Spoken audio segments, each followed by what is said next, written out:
His hands were already on my waist before the elevator even finished closing. I should have pulled away. I should have screamed. But instead, I leaned in. His breath was warm, laced with whiskey and sin, and his eyes looked at me like I was the only woman who'd ever mattered. We didn't exchange names. We didn't speak. The silence between us was louder than any conversation I'd ever had with my husband. 30 floors. That's all it took. 30 slow, pulsing floors up the side of a glittering hotel in Manhattan. And I forgot who I was. I forgot the ring on my finger. The lies I'd buried. The woman I used to be. When the doors opened, I adjusted my dress, wiped his fingerprints off my skin like they weren't already burned into me forever, and stepped out like nothing happened. But he stayed. Smiling.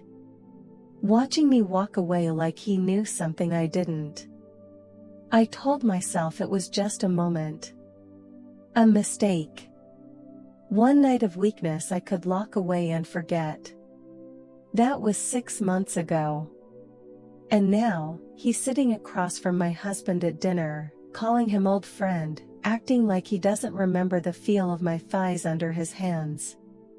But I do. God help me, I do. Before I tell you what happened next, make sure you're alone, because this gets worse than you think. It started as the kind of night that's supposed to make a woman feel invincible. A black dress, a glass of champagne, and the illusion of control. My husband had been stuck in meetings all day at the hotel conference center, which meant I had the night to myself. Or at least, that's what I told myself. In truth, I was tired of being a fixture on his arm, tired of being the supportive wife while he played the charming executive. We'd been drifting, no, free-falling, for over a year. I wasn't cheating. Not yet. I was just starving. So I dressed up. Something tight, something he hadn't noticed in months. I told myself it was for me, but I already knew I wanted to be seen. Just not by him. The lobby was full of suits, and I scanned the room without meaning to, without even realizing I was hoping someone, anyone, would look at me like I mattered. And then I saw him. Standing alone near the bar, tall, dark-eyed, drinking something on the rocks like he was trying to forget someone too. Our eyes met for half a second. Nothing more. But it was the kind of glance that felt like a dare. I left before I could think too hard. Walked past him. Didn't speak. My heels clicked against the marble floor as I headed for the elevator. I pressed the button. Waited. And just as the doors began to slide open, I felt someone step in behind me. It was him. We were the only two inside. I could hear the soft hum of the elevator. Feel the tension settle in the air like static. He didn't touch me. Not at first. Just stood close enough to make the air feel warmer. I didn't move away. What floor? I asked, just to break the silence. He didn't answer. Just stepped in front of me, turned, and leaned against the wall. Staring. Not at my face. Lower. Yours, he said. I should have left. Pressed the emergency button. Run. But I didn't. Instead, I watched my hand press floor 30. My room. The second the doors slid shut, something inside me snapped. He stepped forward. I didn't resist. His mouth found mine like he'd been waiting years. His hands strong, commanding, moved over me like he had every right to. And I let him. I wanted to be touched like that. Like I was fire, and he was willing to burn. By the time the elevator reached my floor, my lipstick was smudged, my breath ragged, and my body aching with something I hadn't felt in years. Desire. Real, bone-deep hunger. He didn't follow me out. Just stayed behind, watching. Smirking like he knew this wasn't the end of it. I didn't even ask his name. I told myself I'd forget it by morning. That no one had to know. But then, the next evening, my husband surprised me with a business dinner. "You'll love him," he said. "Old college friend. Brilliant guy. Just moved to the city. Might even do business together." I nodded, not caring. Until I walked into the restaurant. And there he was. The stranger from the elevator. Wearing a suit. Holding a glass. Smiling at my husband. And when he turned to me, pretending to be surprised, pretending we hadn't already undressed each other in 30 seconds of stolen space, I felt my stomach drop straight through the floor. "Claire," my husband said, "meet Damien." Damien. I finally had his name. And now I couldn't pretend it hadn't happened. Not with him shaking my hand like he hadn't already held me tighter than my own husband had in years. Not with the way he looked at me when no one else was watching. I didn't know it yet, but that elevator wasn't just a mistake. It was the beginning of something I couldn't undo. And it was about to destroy everything. I didn't eat. Couldn't. My appetite had vanished the second I heard him say my name like it tasted familiar on his tongue. Damien. I barely registered the clink of wine glasses or the waiter pouring drinks. I sat between two men, my husband, who didn't know a damn thing, and the stranger who knew every inch of me from the inside out. My husband was talking, bragging really, like he always did in front of anyone remotely impressive. Damien played his role perfectly. Laughing, nodding, making eye contact at all the right moments. But underneath it, there was a tension only I could feel. A slow burn. A knowing. His foot brushed mine once under the table. Not hard, just enough to remind me he could. Just enough to make me jolt. I excused myself to the restroom. I needed to breathe. To think. The mirror was cruel. My lipstick was perfect now, my hair still curled, but I looked like a woman unraveling. And for the first time in years, I liked the reflection. I liked the mess. The pulse. The chaos. I wasn't numb anymore. When I stepped out, he was waiting in the hallway. Alone. Casual. Like fate kept putting him in my path just to watch me squirm. "You forgot your room key last night," he said quietly, holding something out. It wasn't my key. It was a hotel bar napkin with a number scribbled across it. His. "You need to stop," I hissed, scanning the hallway. "This is dangerous." "I haven't even started," he said, stepping closer. "But you did.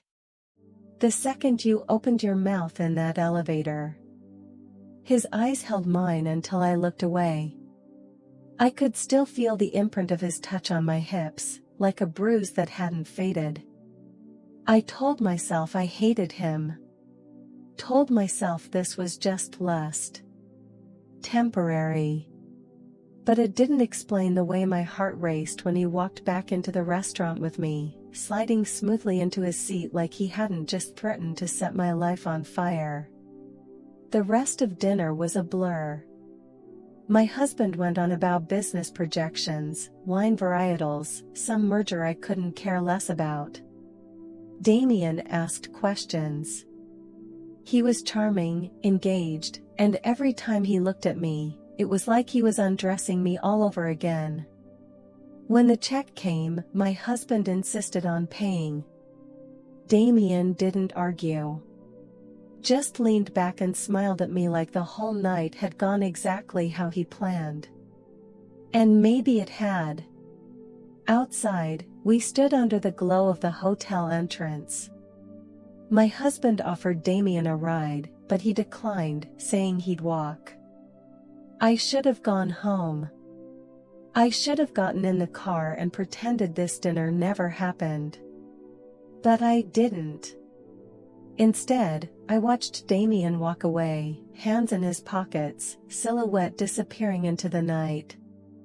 And I followed. I told my husband I forgot something upstairs. He waved me off, already texting his assistant. He didn't even look up. I caught up to Damien half a block away. He didn't look surprised to see me. "What do you want from me?" I asked. My voice was too shaky to be angry. He turned to me, eyes serious now. "I want you to admit you haven't stopped thinking about me." I didn't answer. "Say it," he said. "Say you remember every second of that elevator." I stared at him, breath caught in my throat. "Say it," he repeated. "I remember," I whispered. "Every second." And then he kissed me. Not like before. This time it was slower. Darker. Like he wanted to carve himself into my memory for good. I let him. Because the truth was, I'd already forgotten how it felt to be wanted like that. To be chosen. To be touched like a secret instead of a duty. When I finally pulled away, I was trembling. "This is a mistake," I said. "Then make it again," he replied. And I did. That night, I didn't go home. I went to his room. And let him ruin me all over again. There's a strange kind of silence that settles after cheating. Not the absence of sound, but the loud, deafening hum of guilt in your blood. The way everything starts to feel too sharp. His cologne on your skin. Your wedding ring digging into your finger like it knows. The sheets that still smell like someone who isn't your husband. The guilt didn't hit me right away. Not in Damien's room. Not even after he fell asleep beside me, one arm lazily draped over my hip like I belonged there. No. It hit me the next morning, when I slipped quietly back into my own hotel suite and found my husband asleep on the couch, laptop still open, tie loosened, work emails glowing in the dark. He'd fallen asleep waiting for me.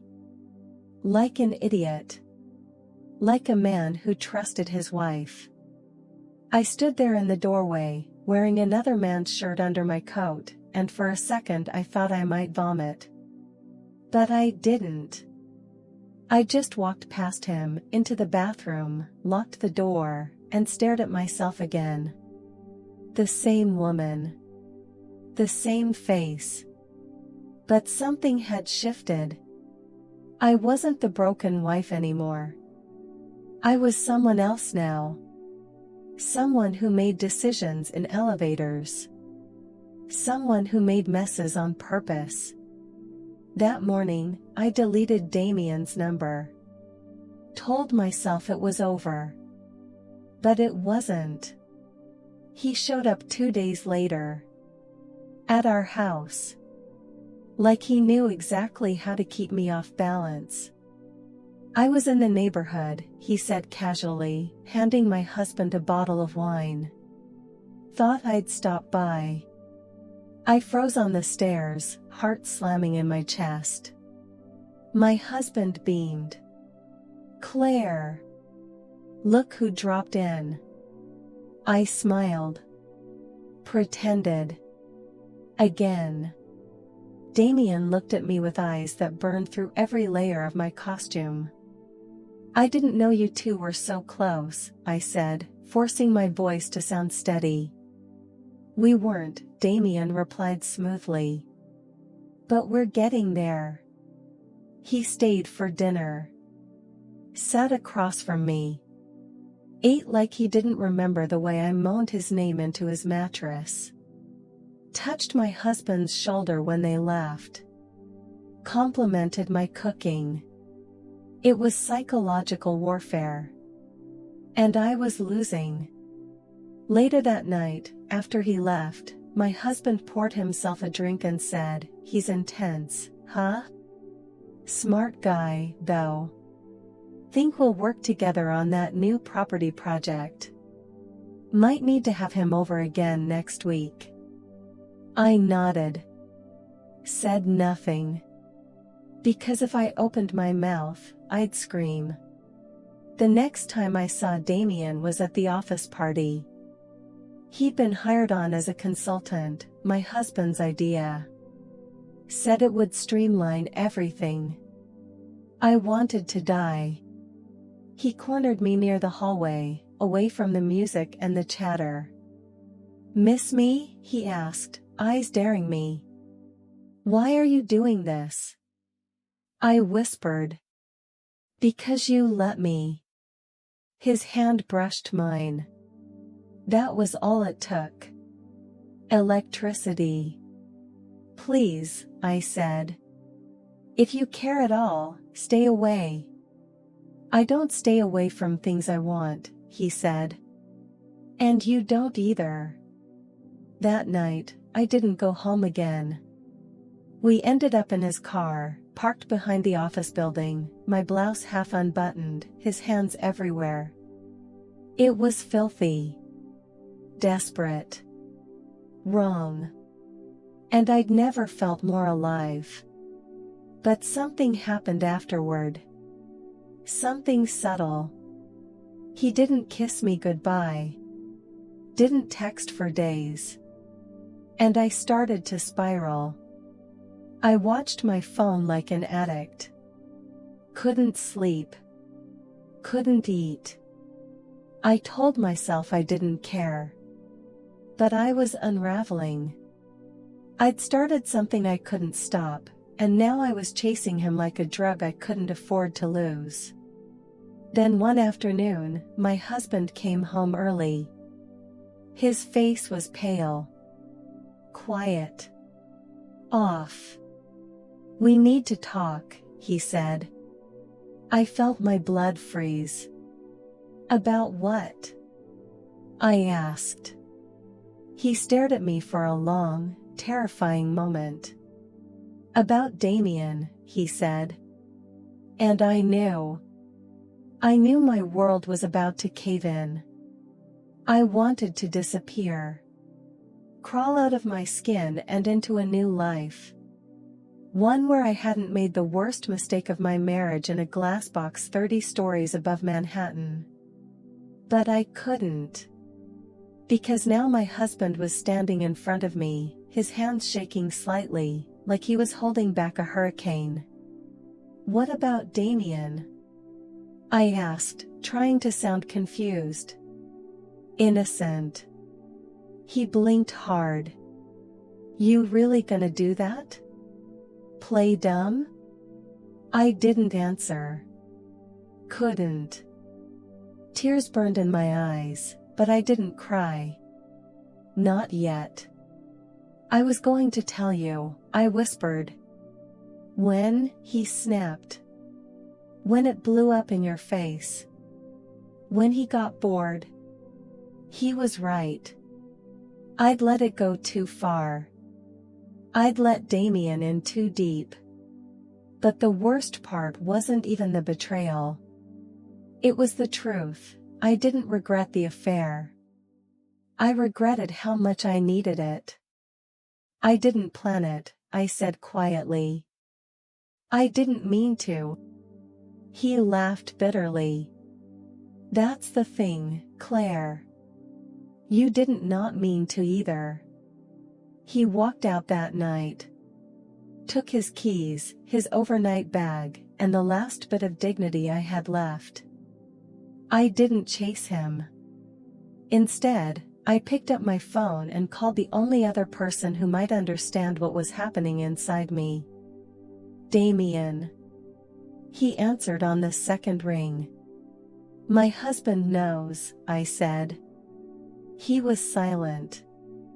I think he's leaving me. Still nothing. Damien? His voice was calm. Too calm. Claire, we were never going to last. It felt like a slap. What? This was never forever, he said. It was thrilling.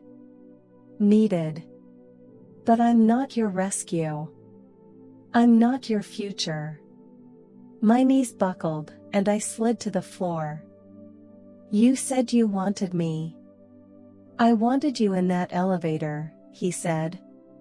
And maybe the nights after. But I don't want the mess. I don't want to be the reason your life falls apart. But it already did, I whispered. And I'm sorry, he said. But this is where I step away. He hung up. Just like that. No goodbye. No fight.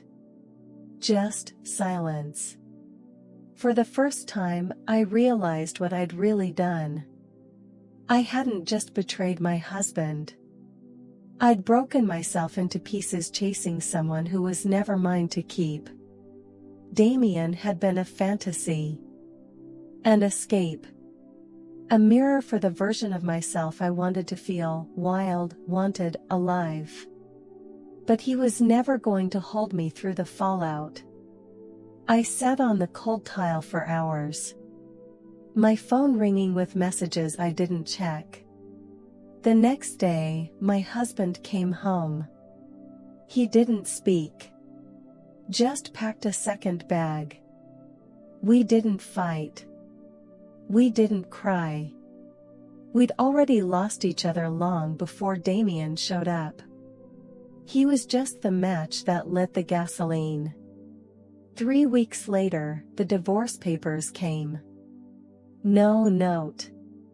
No explanation. And Damien? Gone. Left the company. Moved out of the city.